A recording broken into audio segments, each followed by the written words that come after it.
स्वागत है आपका अखंड भारत टीवी में। मैं हूं आपके साथ आर के शुक्ला। आज हमारे साथ स्टूडियो में है ममता गंतैत जी और दीपक साहू जी। इन्होंने अभी जगन्नाथ जी के बारे में बताया। मैं इनसे पूछना चाहता हूं, एक कहावत है कि जगन्नाथ का भात और जगत पसारे हाथ, इस शब्द का क्या अभिप्राय है? मैम, मेरा आपसे एक क्वेश्चन है कि एक किंवदंती है कि लोग कहते हैं कि जगन्नाथ जी की जहाँ रसोई बनती है वहाँ पे जो हाड़ी लगती हैं, कहते हैं 1 2 3 4 5 6 7 हाड़ी लगती हैं, तो सबसे पहले जो भात पकता है 7वीं नंबर की हाड़ी का और लास्ट में पकता है 1 नंबर की हाड़ी का। इसकी क्या परंपरा है?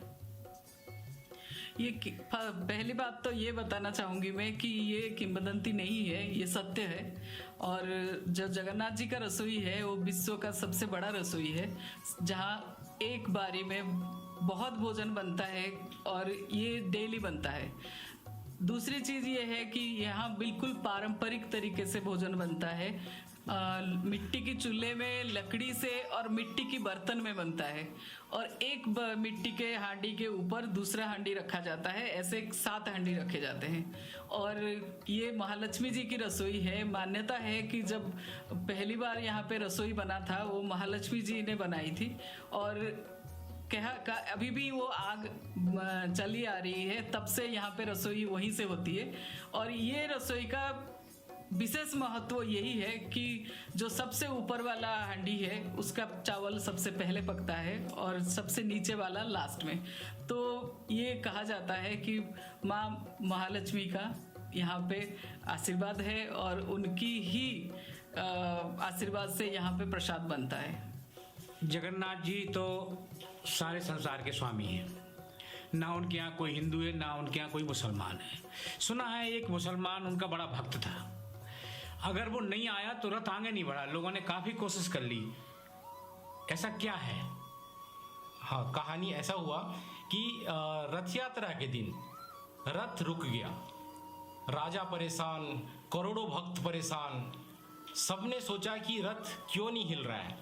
सबने सारी कोशिश कर ली, हाथी मंगा लिया, घोड़े मंगा लिए, 100 हाथी भी खींच नहीं पा रहे हैं। जगन्नाथ जी हिलने को तैयार नहीं है। सब उनका इंतजार कर रहे हैं कि वो कब आगे बढ़ें। उसके बाद बहुत परेशानी के बाद राजा ने फिर प्रभु जी के पैर पकड़े, बोले कि प्रभु क्यों नहीं जा रहे हैं। तो प्रभु ने उनको बताया कि एक मेरा मुसलमान भक्त है जिसका नाम भक्त सालवेग है, वो क्या ला रहा है, मेरे लिए साग ला रहा है। एक छोटे से साग अपने घर से वो बना के ला रहा था। तो वो साग को खाने के लिए जगन्नाथ जी वेट कर रहे हैं। जब तक वो साग आएगा नहीं और वो भक्त इनके पास पहुंचेगा नहीं, तब तक जगन्नाथ जी 1 इंच भी हिलने को तैयार नहीं थे।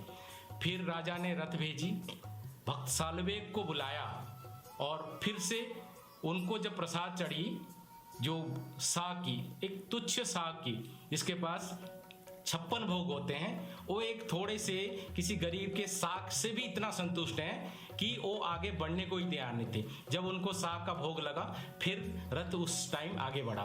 तो इसका मतलब ये है कि जगन्नाथ जी किसी धर्म विशेष के भगवान नहीं हैं। वो हर किसी को, हर धर्म को, तभी वो रास्ते पे मतलब बड़ दांडों पे बाहर निकलते हैं और सबसे हाथ मिलाते हैं और सबसे मिलते हुए, नजर मिलाते हुए, सबके दुख दर्द दूर करते हुए, सबके प्रॉब्लम सुनते हुए आगे बढ़ते हैं।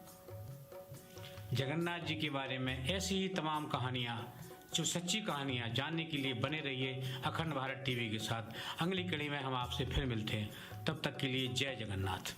जय जगन्नाथ।